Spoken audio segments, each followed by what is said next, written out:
সঙ্গীত কিভাবে মুক্তিকামী মানুষের হাতিয়ার হয়ে ওঠে তার জ্বলন্ত উদাহরণ ১৯৭১। যুদ্ধ চলাকালীন সময়ে স্বাধীন বাংলা বেতার কেন্দ্রের প্রচারিত গানগুলো মানুষকে মুক্তিযুদ্ধে অংশগ্রহণের প্রেরণা জুগিয়েছে। স্বাধীনতার ৫ দশক পর আরও একবার সে কথা নতুনভাবে উঠে এলো।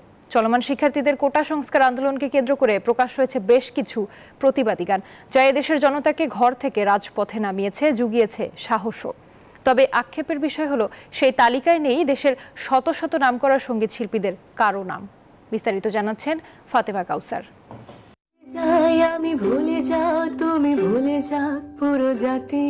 হাতে ইউকুলেলে, কণ্ঠে গান, খুব বাদ্যযন্ত্রের আড়ম্বর নেই, তবুও সে গানের কথায় দ্রোহ খুঁজে ফিরেছেন অনেকে। কোটা সংস্কার আন্দোলনের মধ্যে পারসা মাহজাবিনের চলো ভুলে যায় গানটি সামাজিক যোগাযোগ মাধ্যমে ছড়িয়ে পড়েছে। প্রকাশের 4 দিনের মধ্যে ফেসবুকে 50 লাখের বেশি বার গানের ভিডিওটি দেখেছেন দর্শকরা। মুগ্ধ শ্রোতারা তাকে শুভেচ্ছায় ভাসিয়েছেন। বাংলা হিপ হপ গানে নিজের পরিচিতি তৈরি করেছে মোহাম্মদ সেজান। 16 জুলাই তিনি উন্মুক্ত করেন নতুন গান কথা ক। রুদ্ধ অন্তর্জালের সময়ও তার গানটি পেয়েছে অভূতপূর্ণ সাড়া। শুধু সেজানের ফেসবুক ইউটিউব চ্যানেলে গানটি শুনেছে কোটি মানুষ। ব্যান্ড শহরতলির ভোকাল জিল্লুর রহমান সোহাগ। চলমান এই পরিস্থিতি নিয়ে তিনিও বেঁধেছেন গান, শিরোনাম ও প্রধান। 25 জুলাই গানটি প্রকাশ করে তার ফেসবুক অ্যাকাউন্টে।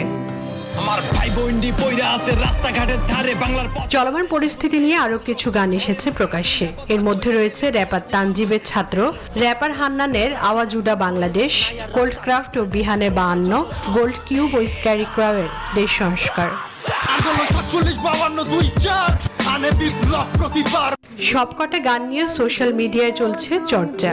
অনেকে বলছেন গানগুলো যে কোটি হৃদয়ে আওয়াজ তুলতে সক্ষম হয়েছে, সেটাই এই আনকরা শিল্পীদের সার্থকতা। তবে অনেকেই সমালোচনা করেছেন দেশের ক্রান্তিকালে জনপ্রিয় কোনো সঙ্গীত শিল্পীর এমন উদ্যোগ না দেখে।